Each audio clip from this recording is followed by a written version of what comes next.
Hello everyone and welcome to a new discussion. We are going to continue on groundwater exploration. This is part 2 and there will be 12 parts total. One part we have already completed. In the first part we have looked different types of exploration techniques, surface and subsurface and so on.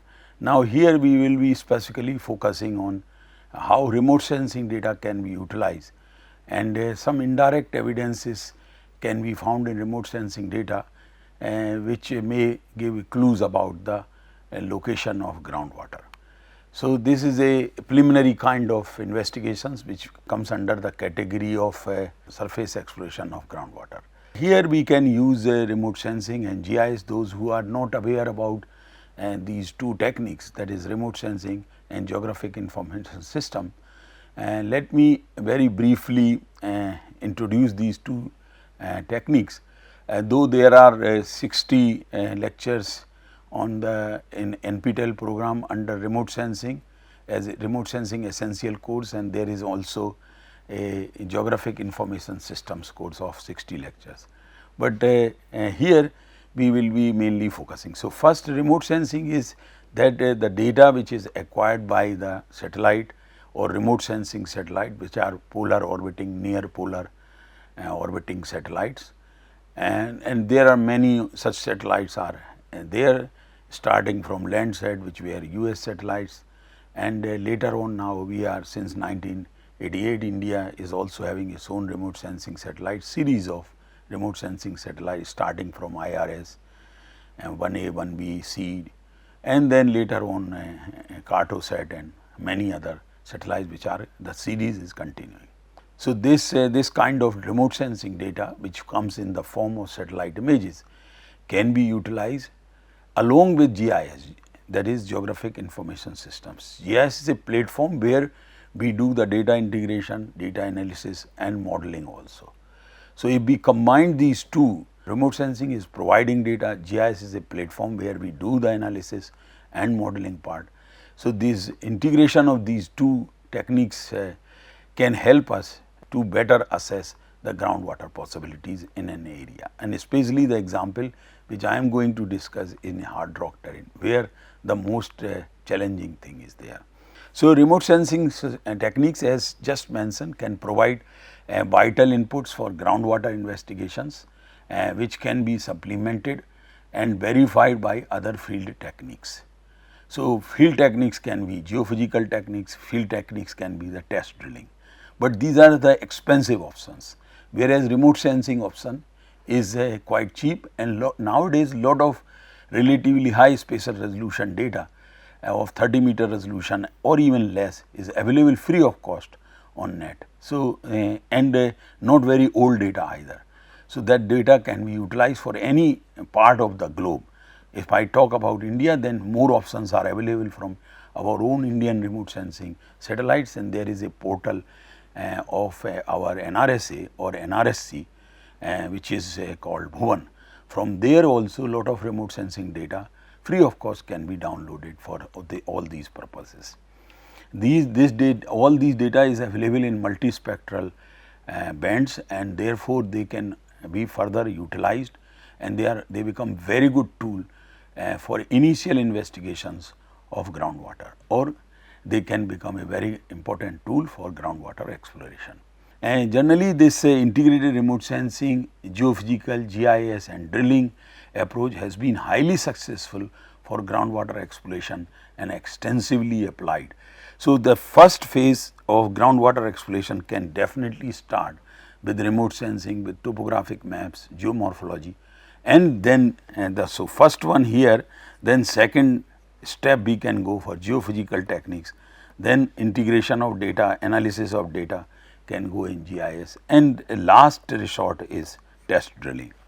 And if we follow this sequence, then there are high chances, highly likely that we will get quite a good success to find out the groundwater. So, basically this sequence of investigations starting from surface to subsurface and then test drilling reduces the time factor, risk and expenditure, that is most important thing. So, expenditure on groundwater development many groundwater, presence of groundwater which is manifested in satellite images. I would be showing some examples also here. So, the actual approach for application of remote sensing is basically linked to the types of problem and terrain. Terrain is most important here, and of course, the type of problem. Terrain, why? We have found that in many hard rock terrains, remote sensing techniques have really been very successful to find out groundwater. And type of problems might be depending on where things are there. If I talk about the Indo-Gangetic plain or alluvial plains like Indo-Gangetic plain, then there are not much problem about groundwater. So, the manifestations of presence of groundwater which you are, or indications of indirect indications of groundwater can be little confusing in case of alluvial plains, but not in case of hard rock terrain. So, for groundwater exploration, few the surface features which are basically providing indirect evidences of presence of groundwater can be seen on satellite images, and I am talking about multispectral satellite images. So, there are two types of, we can classify these indications of presence of groundwater in two categories. One is the direct indicators, another one would be indirect indicators. So, in direct indicators which are directly related to the groundwater occurrences. For example, springs we have already discussed where this topography is cutting the water surface or water table, and therefore springs are formed. If there are a lot of water bodies which we see in satellite images, then they are also indications of better groundwater conditions. Lakes also, rivers also, and soil moisture. If soil moisture which we can detect very easily in satellite images, if it is seen, then these are the direct indicators of presence of groundwater. Now, indirect indicators of presence of groundwater or these parameters can be for example, drainage network. I will explain here how drainage network it becomes indirect indicator of presence of groundwater, because higher the drainage density, it indicates that more the surface runoff, and that means less amount of rainwater precipitation is going or percolating downward, infiltrating and percolating downward. Whereas, if drainage density or drainage network is very poor, then it indicates that whatever the rain which is occurring is going downward rather than on surface, flowing and surface and creating drainage network. Let me give you an example. If you go in a desert area, though the rainfall is very little or less, but you do not find surface drainage or drainage network there, because whatever the rain which occurs, it all goes underground, and therefore, that flow of water on surface is not there and no drainage network will be developed. Whereas, in many hard rock terrains where water, not much water goes downward, it all flows as a surface runoff, and therefore, drainage network is developed. So, it is a indirect evidence of groundwater conditions in an area, especially I am talking about hard rock terrain. Fracture systems are also indications of if there are good fractures, we can assume that there might be chances of finding good groundwater. Like in a granitic terrain, so either you are having a weathered zone or fracture zone or fracture systems. So, these two are these two facilitates the movement of groundwater from surface to subsurface and within subsurface also. So, this will help, these becomes the indirect indicator of presence of groundwater.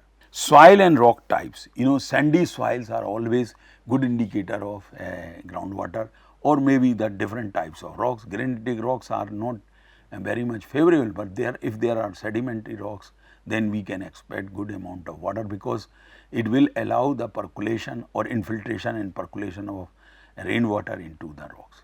Geological structures, that means faults and other structures also play very important role. And finally, the landforms. Landforms, if there are valleys, ridges and so on. So, valleys are always indirectly indicate that there might be presence of water, not on the hillock or hilltop or on the ridge. So, these are the indirect indicators. Remote sensing data can provide inputs towards direct indicators as well as towards the indirect indicators as well. So, now we will go further in details about direct indicators, which are like features associated with recharge zones, and recharge zones are like affluent rivers, canals, lakes and ponds. Let me bring here the river parts. Of course, these rivers recharge the groundwater regimes in many places depending on topographic and geologic conditions.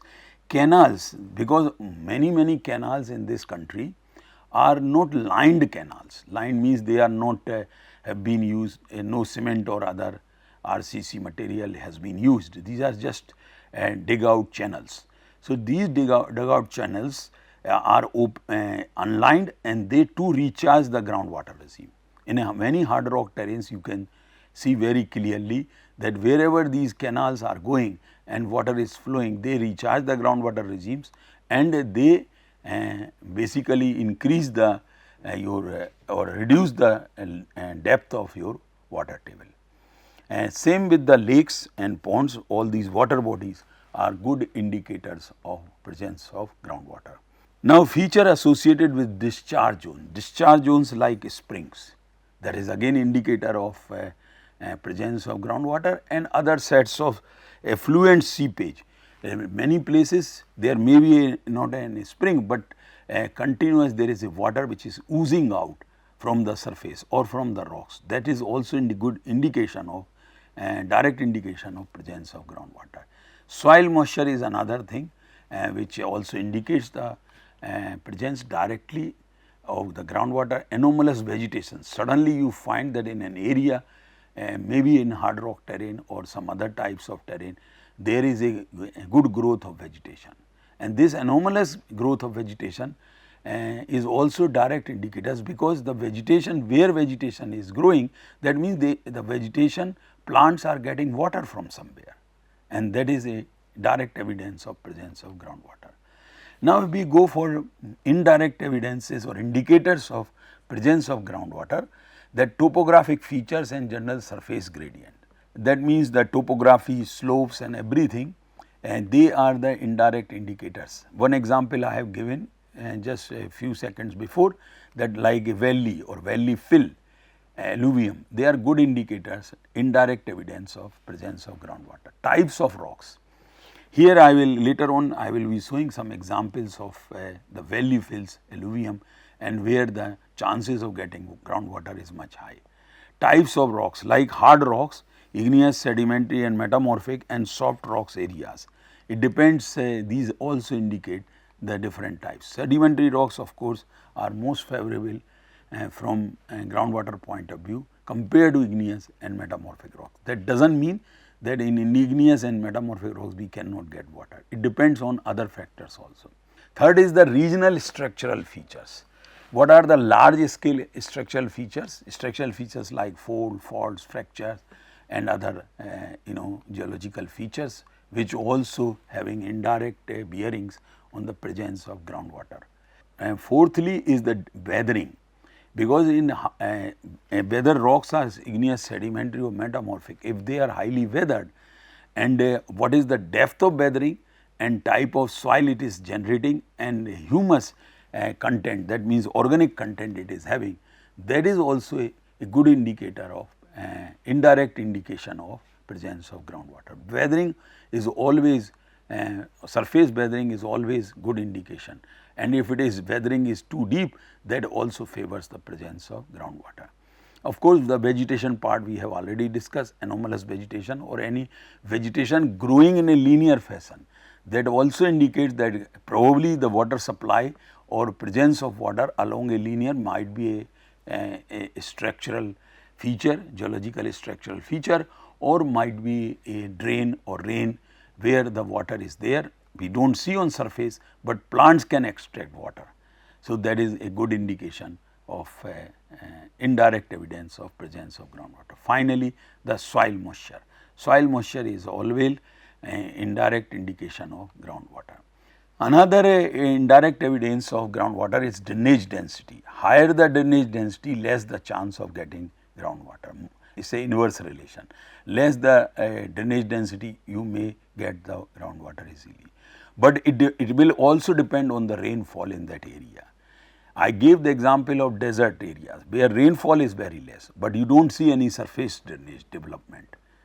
And if you drive along the roads for 10s or 20, 30, 40 kilometers, you do not see any culvert or bridge, because there is no surface drainage developed. Whatever the water in a less form which is coming in form of precipitation is all going downward, and there is no surface drainage development. Another indicator, indirect indication of presence of groundwater about the porosity and permeability of formations or rocks. So, if we know that rocks are highly porous and permeable, then there are chances that we may get some amount of groundwater there. And so, from soil moisture and drainage density observations, these things can be assessed, because drainage density is also influenced because of porosity and permeability of rocks. And further is the fracture systems in hard rocks. That is one of the, see, in hard rocks there are two positive things from groundwater point of view. One is the fracture systems and another one is the weathering zones. So, if the rocks are highly weathered and the weathering is deep, then it indicates a possibility of finding groundwater. Further, if there is a dense fracture system is there which goes quite deep, again it is favorable from groundwater point of view. So, in hard rock terrain, whenever the search for groundwater is made, then these two things or these two characteristics of hard rocks are explored. First is the what is the weathering extent laterally and vertically, and what is this fracture systems exist again on the surface and in subsurface conditions. Because if a fracture system which is directly connected from a recharge area in a hard rock terrain, there is highly likely that one will get water even in a very hard rock terrain, like in granitic terrain. And some other spatial geological features can also help, which may be indirect indications of groundwater or presence of groundwater. Sinkholes, sinkholes are common in karst topography or in limestone terrain. Alluvial fans are also sometimes quite good indications of presence of groundwater, indirect evidence. Dikes, faults, shear zones, buried channels, and also let me share you also quartz reefs sometimes. Quartz reefs and how the drainage system there, whether drainage system is being cut across by these quartz reefs, that also indicates some indirect evidence of presence of groundwater. Some examples I will be showing later on. Now, other indication, indirect indicator of groundwater is like hydraulic continuity of formations in surface and subsurface water divides, which is with recharge and discharge zones from synoptic overviews. And remote sensing data is the most useful data for synoptic overviews. So, by analyzing the remote sensing data, we can get lot of indicators, direct and indirect indicators of presence of groundwater. Another very good indication of presence of groundwater, favorable conditions for groundwater, is unconsolidated sediments, which are characterized by presence of high primary porosity and permeability. These are the two things which are very good from groundwater point of view. And in detailed discussion we had already on porosity and permeability, so I am not going to discuss here further. And these materials which are unconsolidated materials cover extensive areas as deposits of fluvial, aeolian, glacial or marine origin, or as weathered superficial cover. So, large part of including India is having these unconsolidated sediments also, which might be having origin fluvial, maybe aeolian means in a desert conditions, or bindle related, glacial related, or marine origin, or weathered superficial cover. These weathered superficial covers in hard rock terrain are very useful from groundwater point of view. So, overall what we feel that in general these indicators form reservoirs of groundwater, groundwater flow being governed by regional hydrological settings and morphological, geological evolution of the area. So, these are the understanding which we can develop through direct and indirect indicators of groundwater through remote sensing and some other methods also, including field investigation after remote sensing investigations. Further, if we see instead of now unconsolidated, we go for hard rock terrains are marked by groundwater characteristics quite different from those of soft rock or unconsolidated sediments or material. So, as the dominant porosity in such areas of secondary types in hard rock terrain, the porosity may not be existing originally, but later on because of weathering and fracturing and other things, this can develop. So, that we know that we call as secondary type, and the pattern of groundwater distribution is characterized by non-uniform flow. So, this is another rather challenge or difficulty in hard rock terrain, that the groundwater distribution or flow is not uniform throughout. It is controlled basically by fracture pattern and weathering pattern. So, in such scenarios, whether it in hard rock terrain or in unconsolidated or alluvial plains, the common exploration strategies in all those areas can be that first delineate zones of higher secondary porosity, and that porosity, secondary porosity can be our fracture systems, faults, shear zones, joints, even quartz reefs I am mentioning here. Second is the weathered horizons. That is very, very important. We have just discussed that how weathering indirectly indicates about the presence of groundwater, especially in hard rock terrain, growth of vegetation, drainage anomalies and suitable landforms. These are all which we can delineate quite easily either on toposheets to some extent and along with the satellite images. And this is formed by later on can be followed by the geophysical investigations, which is more expensive as compared to surface investigations or geological investigations. Finally, the test drilling for providing groundwater resources. So, exact estimation of groundwater resources, for that we may go for test drilling. Now, let me give you an example from hard rock terrain. There the more challenges there. In alluvial plains, the challenges are not there from groundwater point of view. So, we are discussing the part or the section where more challenges are there. So, here the challenge is in the hard rock aquifer conditions. One important thing one can remember is generally in hard rock terrain, you get unconfined aquifer conditions. It is very difficult to get confined aquifer conditions. Especially I am talking about igneous terrain or granitic terrain, but there might be some locations, some settings where one can also get confined aquifer conditions. But generally like in hard rock terrain like granitic terrain, which occupies a large part of India, as you can see here, and the top part which is the granitic terrain, and then you are having fractured granite here, and this is the piezometric level that indicates that the aquifers is unconfined aquifer, and you are having the basement, fresh basement here, which though having some fractures, but it is not weathered at all. So, the top part is fractured and weathered mantle maybe up to 3 meter depending on the area and conditions. So, just an indication here that maybe 0 to 3 meters, and then after that 3 meters you may get water table, quite shallow in that sense, but the storage capacity of hard rock terrain may be less. So, that means what I am trying to say, that in monsoon time the water level will be available at very shallow depth, but after few months there may not be any water, because once water level reaches to this base rocks or basements, then there are no chances of getting water.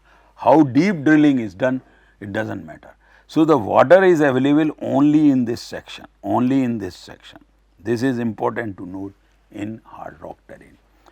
Weathered zone and fracture zone, these are the two areas where you expect the water, and the column or thickness of water may not be very high, because there is not much storage space available. So, here from top it is maximum what is shown here is 30-meter deep. So, up to 30-meter is not bad, but it is just a schematic. It is so depending on different locations, you may get the water. Another fracture indications, whether rocks are fractured or not, a very good indication of these boulders, granitic boulders. If you find lot of granitic boulders, sometimes on hillock or on plain area, they too are good indicators that rocks are fractured here, and of course weathered rocks are there. So, if a fracture is going deep, it may go, but water will not be available in the basement rocks. So, water is available only in the middle part. Top part is just weathered mantle, which is allowing the infiltration and percolation of water and reaches to the piezometric level. Now, in sedimentary rocks or in other formations also, there are chances of getting unconfined aquifer conditions as well as unconfined aquifer. So, here what we are observing that this is unconfined aquifer, there is a confining and there is a layer and water recharging, but below that there is a layer which is impervious layer, and then you are having a basement, and the in between you are having a confined aquifer condition. So, even in hard rock terrain, if lot of sedimentation has taken place, some some sedimentary processes have happened, you may get a scenario something like that the top part will be unconfined, then there is a impervious layer, and then you are having a confined aquifer, and the bottom part of this confined aquifer can be a basement rock or a hard rock or maybe a granitic rock. So, this scenario is also possible. This is a relative to the first one which I showed here, this scenario is much better, and in some areas even in India such systems or such settings, geological settings can be found, that the top part is confined aquifers, but if you go little deeper, like here the one well is shown which is going in the confined aquifer, and so that the water would be available for longer time, maybe the round the year might be available if it is confined aquifer is found there, which requires extensive investigations, not only surface investigations, but geophysical investigations as well as test drilling. But anyway, even in a hard rock terrain which is in the basement, the top part may have, not much knowledge is available currently about what is the basement of Indo-Gangetic plain, but it is assumed that like the basement is granitic or some other hard rock terrain, and top of which you are having a thick pile of sediments. So, we at places even in Indo-Gangetic plain, which is though is a unconsolidated material, we get confined aquifer conditions and unconfined aquifer. And since there is a good recharge, good availability of water, big rivers are flowing, and therefore, people need not to go very deep for exploitation of groundwater.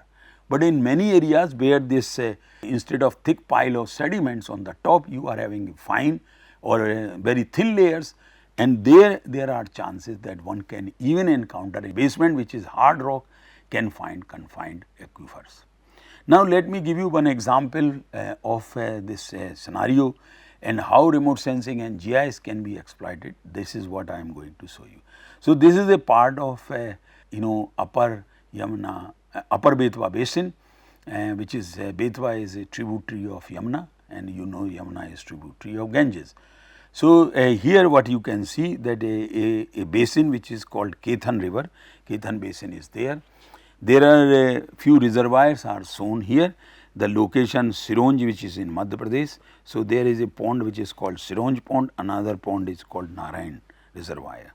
These are not very big reservoir, very simple small size reservoirs are there, but I will show you how these reservoirs are influencing the groundwater regime, supporting growth of vegetation, and this is how it can be exploited for.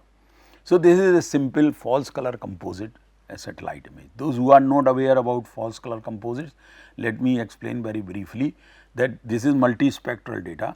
An infrared channel is assigned red color, and you know that the healthy vegetation is having high reflectance in the infrared channel. So, if we assign red color to the infrared channel, then the vegetation will appear red as happening here, and rest of two channels in RGB schemes are assigned blue and green color. So, what is the reservoirs which I just mentioned, the Sironj reservoir and Narayan reservoir can also be seen. But interesting part, once you start analyzing the satellite images, then you find few interesting facts, and one has to be analyzed, I would say, very deeply, especially in hard rock terrain, so that we can link with the presence of groundwater. So, and the water bodies are the direct indications of presence of water, groundwater, whereas the growth of vegetation is indirect indicators of the presence of groundwater. So, what you are seeing with this Sironj reservoir, that in the downstream of this reservoir you are seeing quite good growth of vegetation, and also in downstream of this Narayan reservoir again you are seeing a quite good growth of vegetation. So, it is indicating that these reservoirs are recharging groundwater regime, and therefore, the water is available to the farmers through the wells, dug wells or tube wells, to exploit and do the agriculture there. If there are, since in these areas almost the geological setup is same, there are no reservoir, no recharge possibilities, and therefore, you do not see much growth of vegetation. Now, if I think in direction of geology, then in the basement of course, you are having granite, but on top of that you are having basaltic layer. So, this part on the western side is unweathered basalt, on the downstream side or in the red where a lot of vegetation is there, the weathered basalt is there, and weathered basalt converts into finally into black soil, which is highly fertile soil, but if water is available. And these are the valley alluvial filled valleys you can see. So, we will we analyze this data, and one blow up of or zoom part of this reservoir is there. One important aspect which I wanted to also share before I move towards the new slide or new image or zoomed image, that these two reservoirs, this Sironj reservoir in the top and this bottom one is the Narayan reservoir, are showing two different colors in the same false color composite. So, these two different colors can be because of either shallow depth in case of Sironj reservoir, or can be Narayan reservoir can be polluted water. But if you go for ground verifications, then you find that there is no change in the quality of water. Water is almost same quality wise between these two. So, the shallow depth, so that water column in that this Sironj reservoir is not much, whereas water column in the Narayan reservoir is much, though it is located on a lower, relatively low elevated areas than compared to the Sironj reservoir. Further, if you see that though the Sironj reservoir is smaller in size, but its influence area, or I would call as a benefit area in the downstream, is relatively larger than the Narayan reservoir. The reason is the Sironj reservoir is providing good hydraulic gradient, and therefore, better groundwater recharge is happening because of this reservoir. Whereas, the Narayan reservoir is almost at the same elevation or little higher and does not have relatively that high good hydraulic gradient, and therefore, this benefit area is not as big as the Sironj reservoir, but the size of Sironj reservoir is smaller. So, you think that if a recharge structure is located little on the higher ground relatively, then it can provide the better groundwater recharge. So, this thing should be kept in mind when we will be discussing the siting for groundwater recharge structures. So, location is very important, and the elevation difference. We have to provide somehow by better hydraulic gradient. If that is there, then we can cover. So, this is the example of that Sironj reservoir, and large area is getting benefit because of recharge which is being provided by this structure. Whereas, this Narayan reservoir, though it is also providing benefits in the downstream area, though the submergent area is larger, and in the periphery also you see, but the elevation wise or hydraulic gradient wise, it is does not have that kind of hydraulic gradient effect as case of Sironj reservoir. And this is a 3D perspective of the same area, where a digital elevation model has been used along with the satellite image to convince that what I have been mentioning here, that see this Sironj reservoir is located on higher grounds as compared to Narayan reservoir. And that is the reason higher hydraulic gradient is better for groundwater recharge, and in the downstream there are high possibilities of getting water, whereas in the plain area the possibilities are less.